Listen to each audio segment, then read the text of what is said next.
Bonjour, l'équipe de Stratégie Carrière, qui existe déjà depuis 25 ans, vous souhaite la bienvenue pour cette activité. L'organisme, dont la mission est de favoriser le potentiel professionnel et humain pour les individus de toute diversité, en offrant un accompagnement aux personnes et aux entreprises en développement de carrière, et aussi pour toutes les étapes de la recherche d'emploi. Cette activité sert à outiller les organisations du milieu à la gestion de la diversité culturelle. Nous allons vous offrir des outils qui vont favoriser la compréhension des différents enjeux et moyens et qui concernent l'attraction des personnes immigrantes, l'accueil et leur intégration, et aussi celle des membres des communautés ethnoculturelles. Alors, je vous souhaite la bienvenue dans ce premier webinaire qui est organisé par Stratégie Carrière. Alors, je me présente, je suis Yvon Nawej Mouteb, je suis agent de développement chez Stratégie Carrière. Stratégie Carrière, je laisserai la parole à ma directrice, Natacha Normand, qui va nous dire un mot sur Stratégie Carrière et le contexte dans lequel ce projet est développé.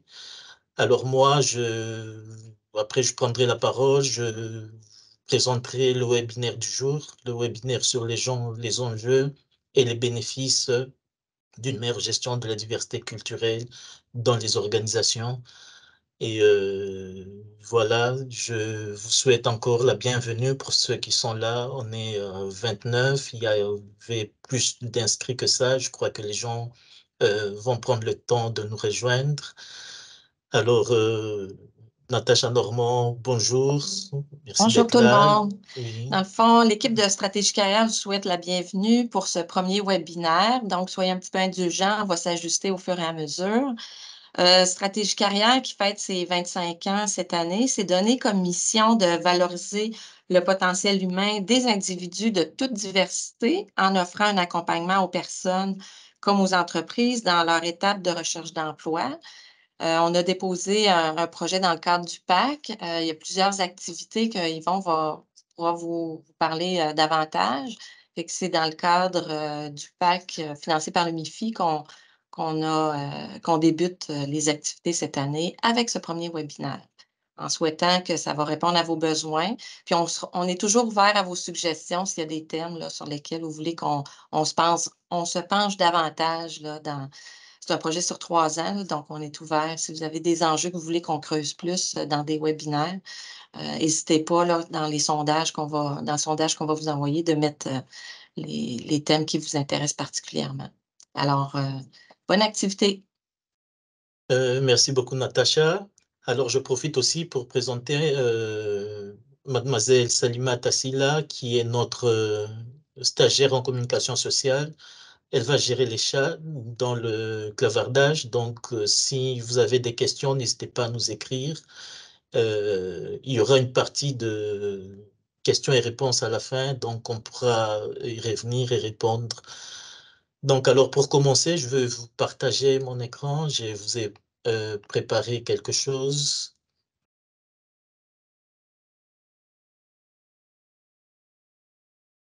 Voilà, je ne sais pas si vous le voyez bien, le PowerPoint.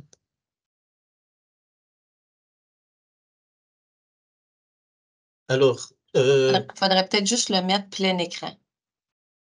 là, il est plein écran, oui. Merci. Je ne vois pas.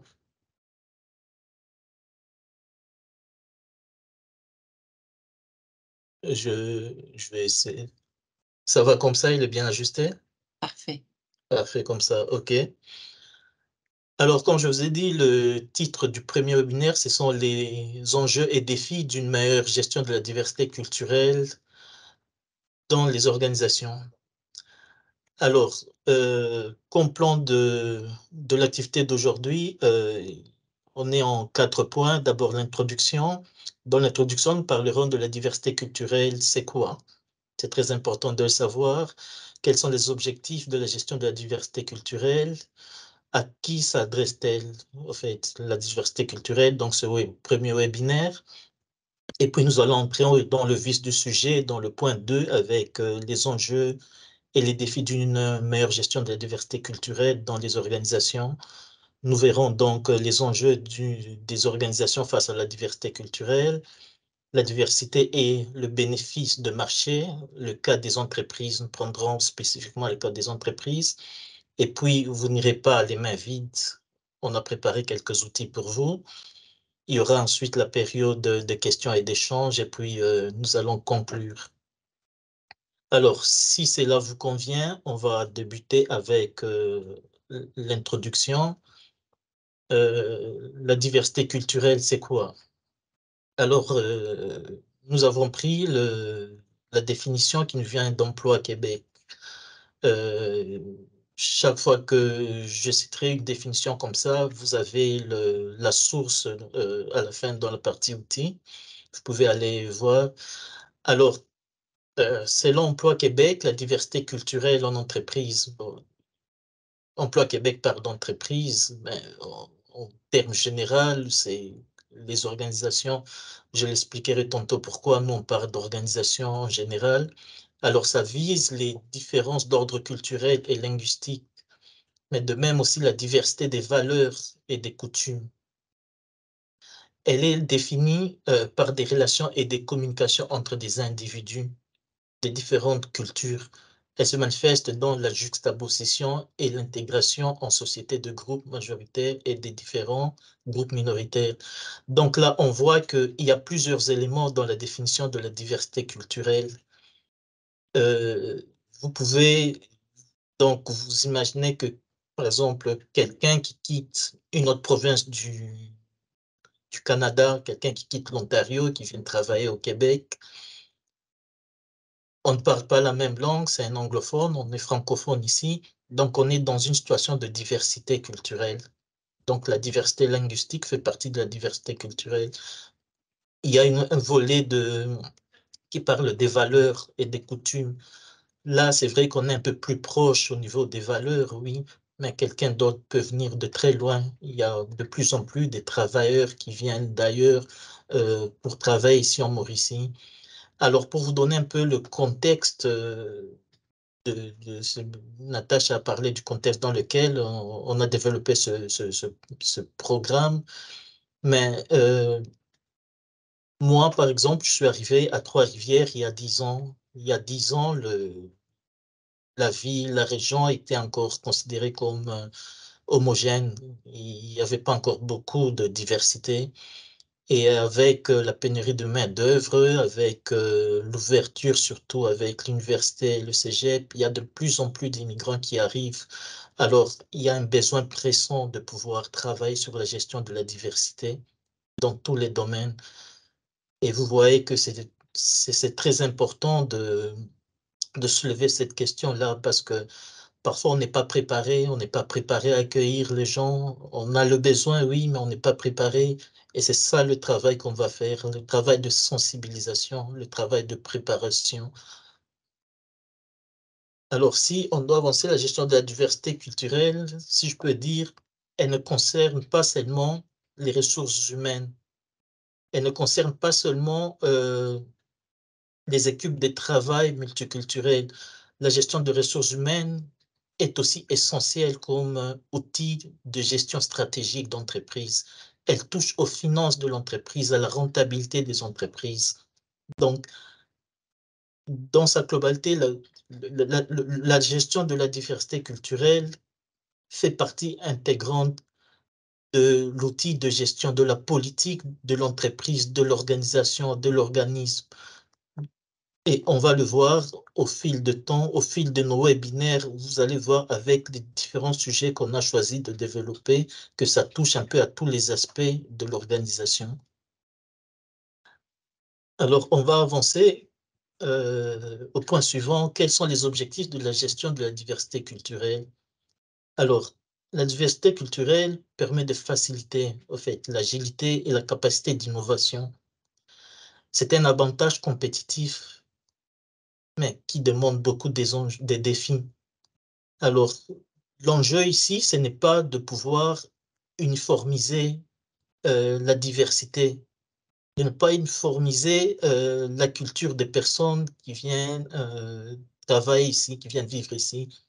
L'objectif principal, le but principal, c'est une meilleure cohésion. Et puis, quand on parle de avantages compétitifs, je veux vous donner juste l'exemple d'une entreprise où j'ai été invité pour un atelier, c'était au printemps passé. C'est une entreprise en intelligence artificielle à Trois-Rivières. Alors, c'était la première fois que moi, je rencontrais des ressortissants qui venaient de l'Allemagne, de Bangladesh. C'est vrai que les Suisses, il y en a quand même un peu mal ici, mais dans le milieu du travail, c'était la première fois aussi de faire cette rencontre. Vous voyez que c'est une petite entreprise, mais avec une certaine diversité de compétences. Et c'est quelque chose qui permet aussi de booster la compétitivité de votre entreprise. Donc, il est important de si je peux dire, de comprendre que la diversité culturelle, ce n'est pas seulement le volet ressources humaines, mais c'est aussi ce que je peux appeler l'intelligence interculturelle, donc la capacité de mettre en commun les différents parcours, les différentes compétences, les différentes habiletés.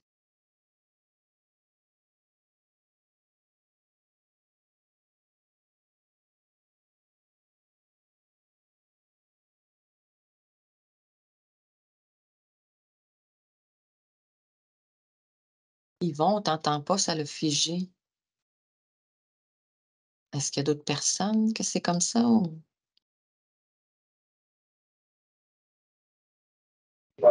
Oui, pour moi aussi, ouais.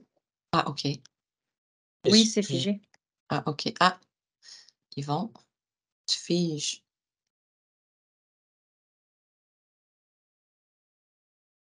Vive la technologie. Yvon. Salimata, peux-tu voir avec Yvon? Ça sera pas long. Vive la technologie.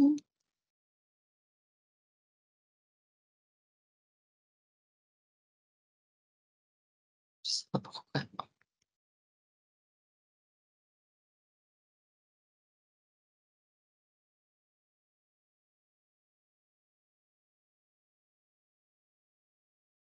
Moi, que tu changes de place avec Salimata. Je sais pas pourquoi.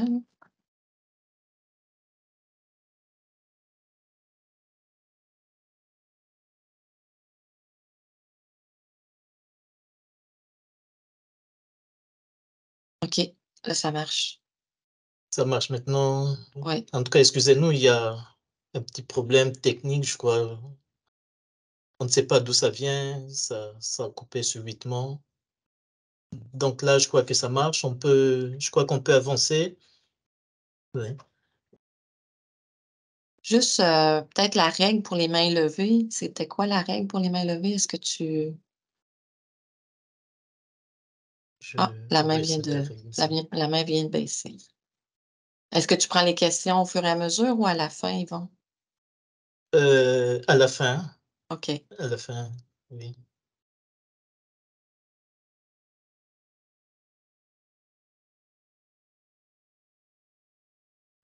Je crois que je vais remettre mon partage d'écran. Il était parti entre-temps.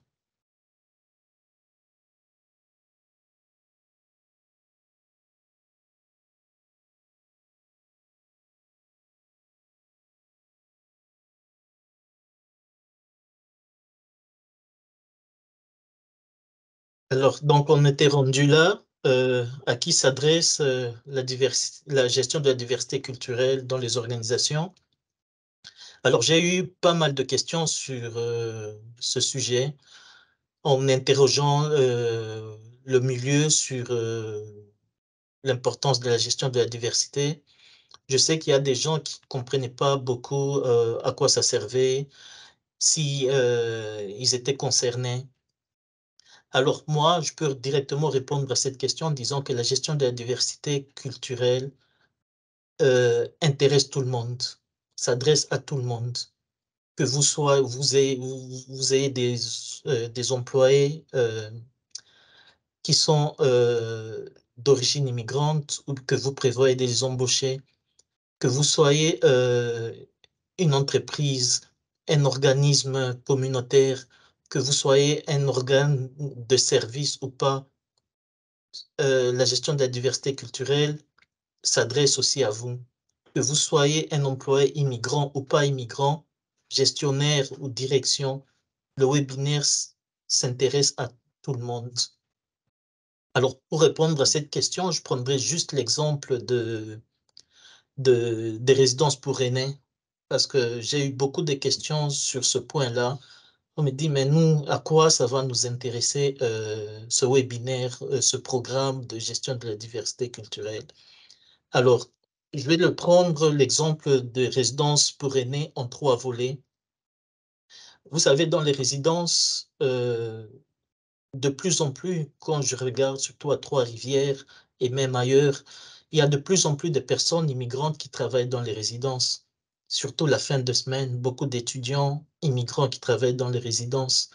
Alors, c'est vrai, ces personnes sont incluses dans des groupes de travail multiculturels avec leurs collègues du Québec. Ça, c'est une chose.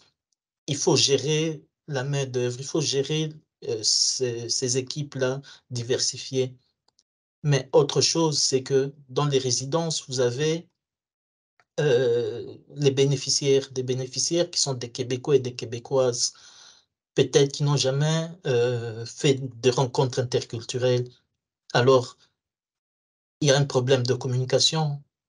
À chaque rencontre, il peut y avoir des malentendus, il peut y avoir des méfiances. C'est normal, ça peut arriver à nous tous. Quand on va quelque part, quand on voyage, même nous autres du Québec, quand on va quelque part, parfois on est méfiant quand on arrive quelque part. C'est normal. Tout ça, il faut un peu de l'accompagnement, il faut de l'éducation.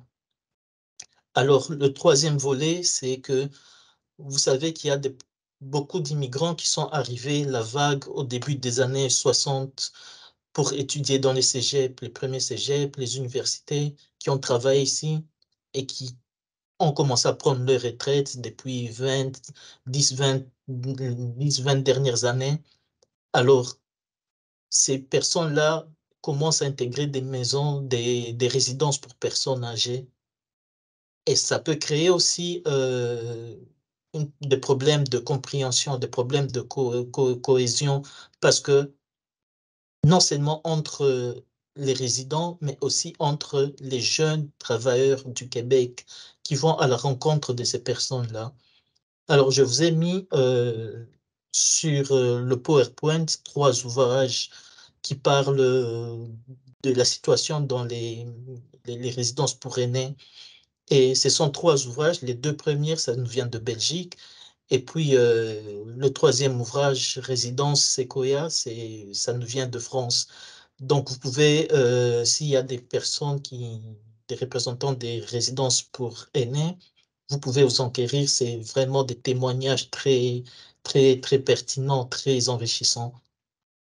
Alors, au diapo suivant, je vais juste vous lire le témoignage des personnes, que ce soit des résidents, que ce soit des travailleurs qui travaillent dans des maisons de repos. Les maisons de repos, c'est comme ça qu'on appelle les résidences pour aînés en Belgique.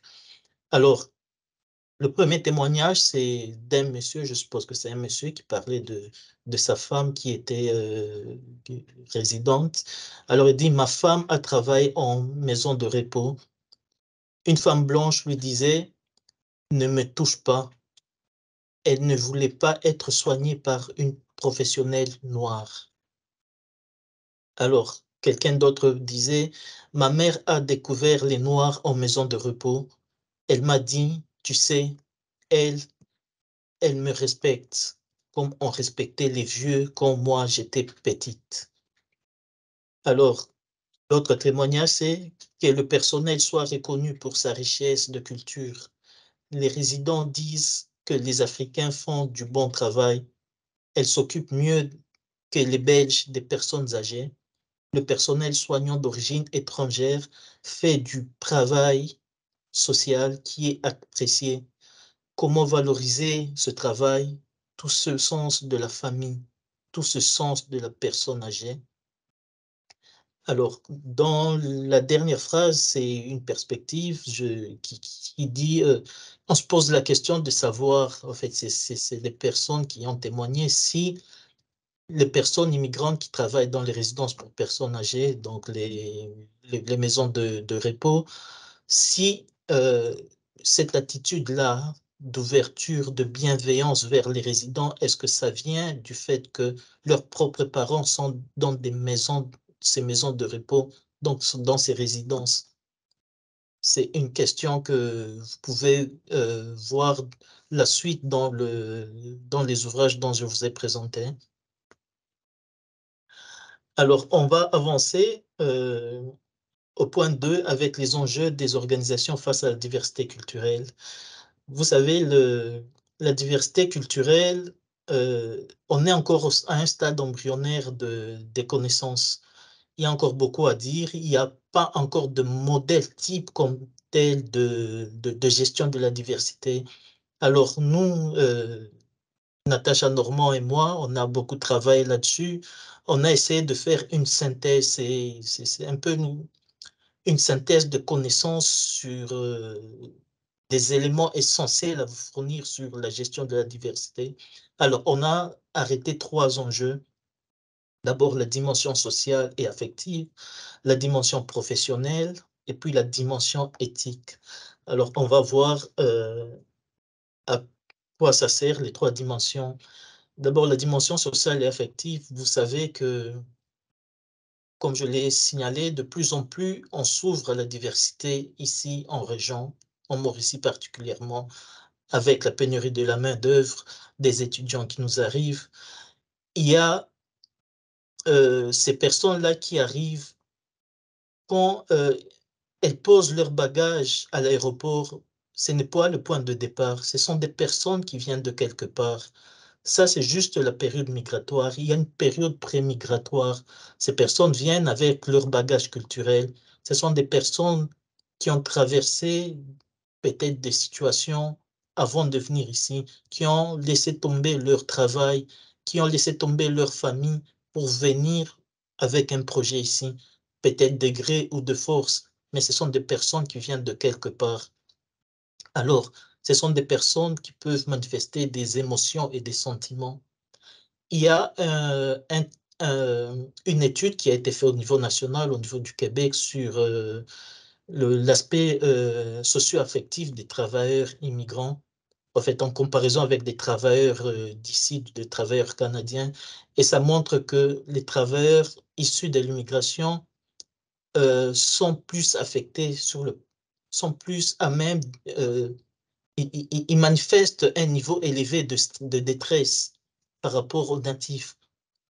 Alors, pour comprendre ça, il y a quelques exemples que je soulevais. Il y a 2 exemples, que ce soit au niveau des émotions ou au niveau des sentiments.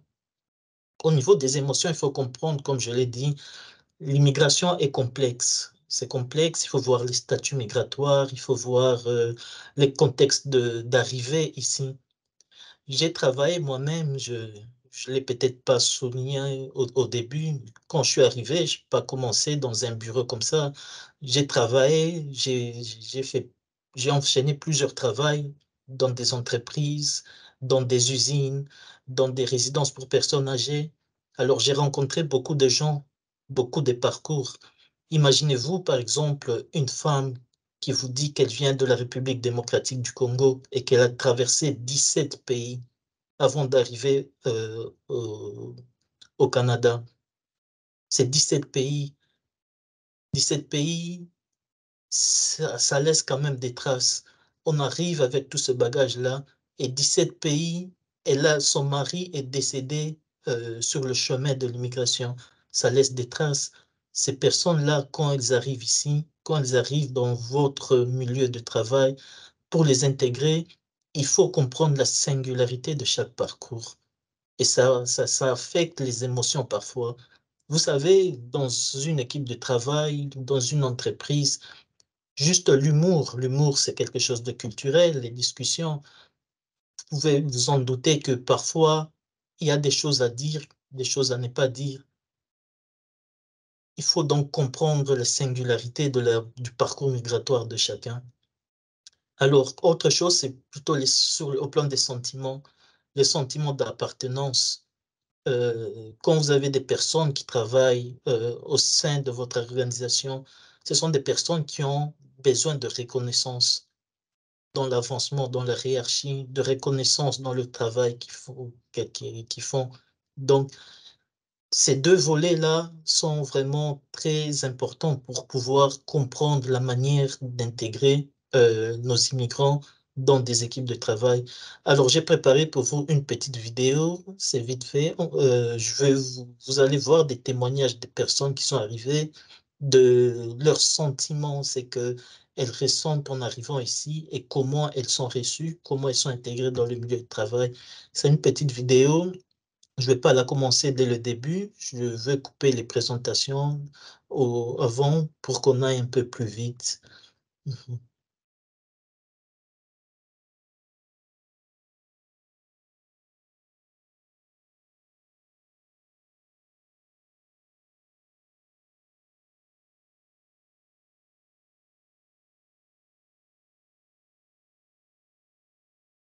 On n'entend pas le son, Yvon. Je ne sais pas. On va vous envoyer le PowerPoint, puis vous allez avoir le lien.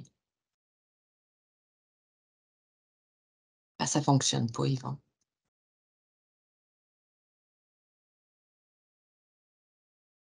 Est-ce qu'on va faire ça? Tu peux peut-être résumer l'essentiel de ce qu'il voulait dire? Oui, c'est ça. Mais en fait, les personnes, de toute façon, vous allez avoir le PowerPoint et vous allez suivre la petite vidéo. Ça parle un peu de l'aspect socio-affectif. Les personnes témoignent un peu de ce qu'elles ont vécu en arrivant, en s'intégrant, des difficultés au niveau de la reconnaissance des diplômes, de trouver du travail. Donc, on va essayer d'avancer au niveau de la dimension professionnelle. Alors, la dimension professionnelle prend essentiellement deux formes. D'abord, il y a ce qu'on appelle la culture de l'organisation, si je peux dire la culture d'entreprise, tout ce que l'organisation produit en termes de règles, de normes, des valeurs. Et puis, il y a d'autre part à la dimension d'activité et au niveau de la profession. Alors, pour parler de la dimension plus au niveau de, de, de- de- comment je peux dire, de la vision ou bien de, voilà, de la vision de l'entreprise. Il y a une certaine, euh, on peut dire, des valeurs qui sont véhiculées dans l'entreprise, des personnes, par exemple, qui sont organisées à Juste aller... avant ton exemple, excuse Yvon, peux-tu le oui, mettre en tu sais, la oui, diapositive au complet? oui, Merci. Hop. je peux... Non, La prochaine, oui, merci. c'est mieux comme ça, oui. Oui. Alors, vous avez par exemple une culture en entreprise, des gens qui, j'ai mis une photo des personnes en construction qui sont chaque jeudi, par exemple, en 5 à 7. Comment intégrer, par exemple, un travailleur qui vient d'immigrer dans ces genres d'activités? C'est très important pour la socialisation. Alors, au niveau du secteur d'activité, là, vous savez qu'on ne peut pas intégrer de la même manière, par exemple, des osseurs qu'on va chercher aux Philippines avec des infirmières qu'on va chercher en France pour le centre des services sociaux. C'est totalement différent. Donc, il faut tenir compte de ces deux volets-là. Alors, c'est écrit, le succès d'une organisation dépendrait de la rapidité et de la flexibilité à adapter ses employés à ces deux dimensions. Alors, au niveau de la dimension éthique, là, on a aussi deux volets. D'abord, la conformité de nos actes avec nos valeurs et puis le rapport à autrui. Vous savez, nous, on est au Québec, c'est une société démocratique. On a des valeurs qui sont véhiculées notamment dans la charte des valeurs du Québec. Alors, quand on est une société démocratique, on s'attache, par exemple, au droit à l'égalité, à la non-discrimination. Ce sont des valeurs qu'on doit aussi appliquer aux autres, pas seulement à nous. et même au niveau du rapport aux autres, le respect, la bienveillance, tout ça, il faut pas, c'est pas parce que c'est des gens qui sont venus d'ailleurs qu'il faut les traiter différemment. Alors tout ceci, vous allez le trouver dans la charte des valeurs. C'est aussi, c'est aussi gage de justice sociale, au fait. Non seulement au niveau de l'organisation, mais au niveau de la société en général. Alors, on va essayer d'avancer plus vite parce que le temps nous fait défaut, on a été coupé plusieurs fois. Mais Alors, la si je peux me diversité... permettre, Yvon, je vais juste intervenir. C'est souvent Oui, un pardon. enjeu important, le fait d'appliquer les mêmes règles avec les nouveaux arrivants. Parfois, les dirigeants ou les employés ont peur eux-mêmes de se faire percevoir comme quelqu'un de raciste ou qui fait de la discrimination. Et l'enjeu, c'est plutôt important d'appliquer les règles que vous avez dans votre entreprise, dans votre organisation, à tout le monde, que ce soit une personne immigrante ou non, pour pas qu'il y ait perception qu'avec une personne immigrante, il y a un traitement de faveur. Et ça, c'est souvent une peur, une crainte que j'ai pu détecter là, dans les milieux de travail. Donc, de ne jamais hésiter à appliquer la même règle à eux, bien leur expliquer évidemment du pourquoi, mais de pas faire justement de la discrimination à l'inverse, là. Parce que ça peut être mal perçu par les employés. C'est juste une petite parenthèse. Oui, merci beaucoup, c'est très important. Surtout, je retiens bien expliquer aux autres parce qu'ils ne sont pas toujours familiers à nos règles ici. Il faut toujours bien expliquer. La dimension pédagogique est très importante. Alors, pour aller vite, on parle de la diversité et le bénéfice de marché. En fait, je prends le cas des entreprises, surtout particulièrement des entreprises qui font du bénéfice. La gestion de la diversité, c'est pas seulement une affaire des ressources humaines, c'est aussi, elle peut influencer la performance financière. C'est très important, ça aussi, de le savoir, parce que je vous ai donné l'exemple de l'entreprise qui emploie plusieurs nationalités à Trois-Rivières en intelligence artificielle. C'est des compétences, c'est des habilités, des gens qui viennent de partout. Il faut maintenant savoir mettre en commun là, ces richesses au niveau du savoir. C'est très important. Et ça, nous allons le voir, il y a un thème spécifique parmi nos activités, nos webinaires. Ça, c'est pour l'année prochaine sur l'intelligence interculturelle. Nous allons vous envoyer le calendrier complet. Vous allez voir que ce premier webinaire, c'est un peu une généralité, une entrée en la matière. Nous allons décortiquer chaque aspect de la gestion de la diversité culturelle.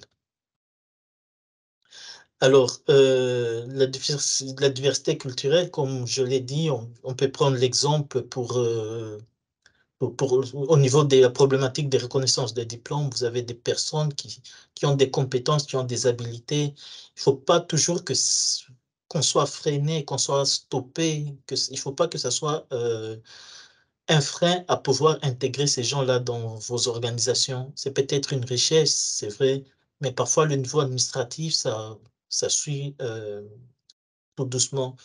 Et ça peut créer des frustrations des personnes. J'ai vu ça avec des personnes. J'ai travaillé dans une entreprise, des personnes qui ont des bagages, qui ont des baccalauréats, qui ont des maîtrises, mais pendant plusieurs années, qui faisaient de l'emballage. À la longue, ça frustre parfois. Voilà, je crois qu'il ne nous reste pas beaucoup de temps. Je ne sais pas si on peut passer à la période des questions. Je ne sais pas, Salma, si tu as des questions.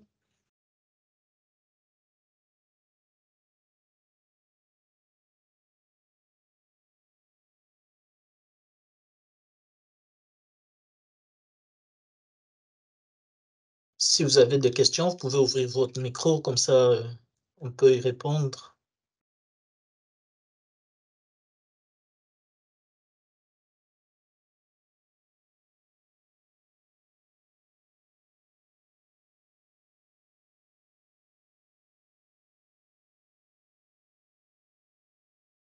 Vous avez des enjeux dans vos organisations, par exemple, sur lesquels on a discuté aujourd'hui, puis vous cherchez des outils particuliers ou...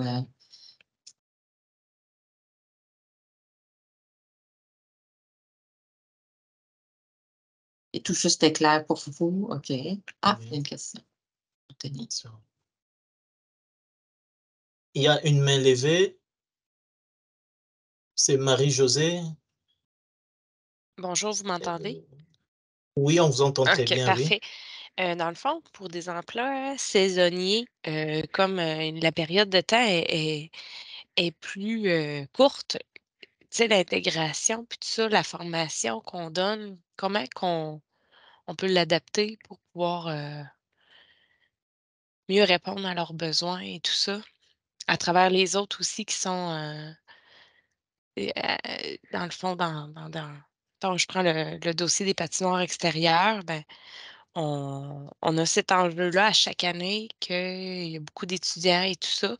Le temps est quand même assez restreint, puis, c'est ça, c'est comment qu'on peut, permettre d'avoir une meilleure formation, intégration, tout ça dans le groupe, de préposés. C'est ça, en fait. Le webinaire du mois prochain va consister à l'accueil, à l'intégration des travailleurs immigrants. Et si je dois répondre directement à cette question, c'est de dire que l'intégration ne commence pas à l'arrivée.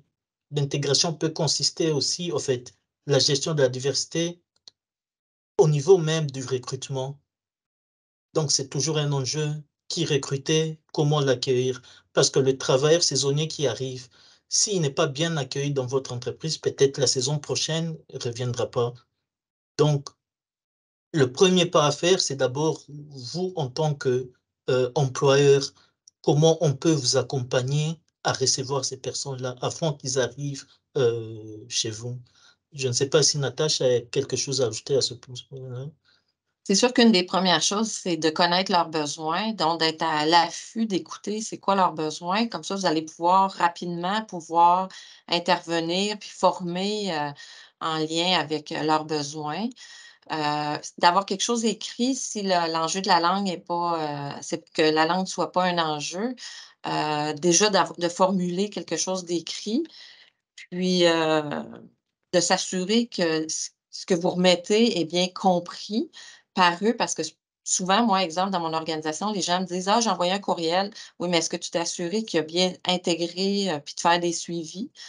Heu, Puis de bien saisir les enjeux. Exemple, vous, ça peut être des enjeux de sécurité, fait que c'est quoi vos grands enjeux? Puis de les coacher à ce niveau-là. Je ne sais pas si vous avez, quand vous les rencontrez, vous remettez des documents ou pas, s'il y en a déjà. Puis est-ce que c'est trop de documents? Est-ce que vous pouvez résumer?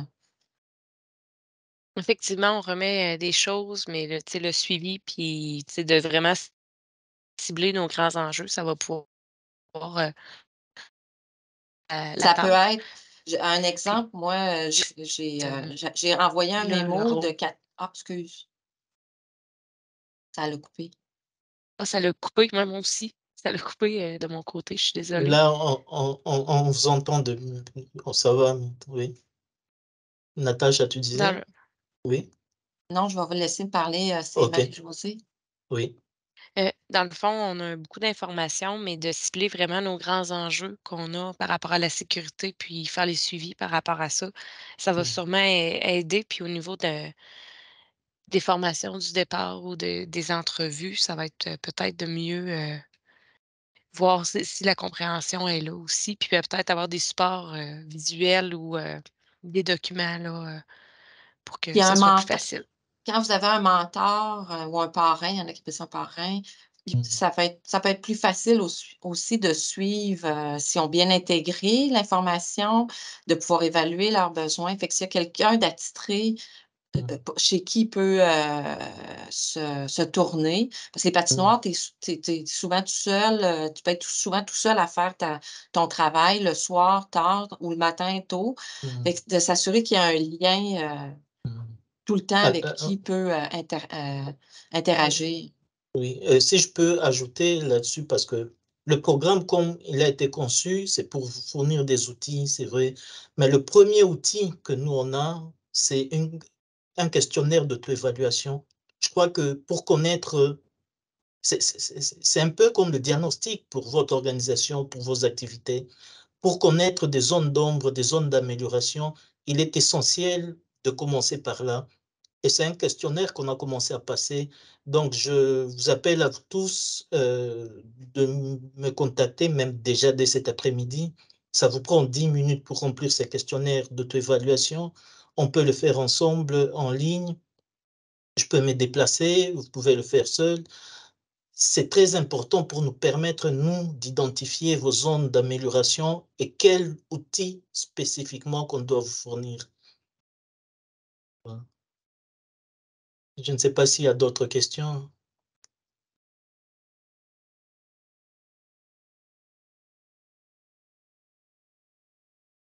S'il n'y a pas d'autres questions, peut-être mentionner c'est quand les autres dates des webinaires. Puis il va y avoir des vidéos, des capsules vidéo aussi sur les Il va y thèmes. avoir voilà, il va y avoir en fait, on aura quatre autres webinaires cette année.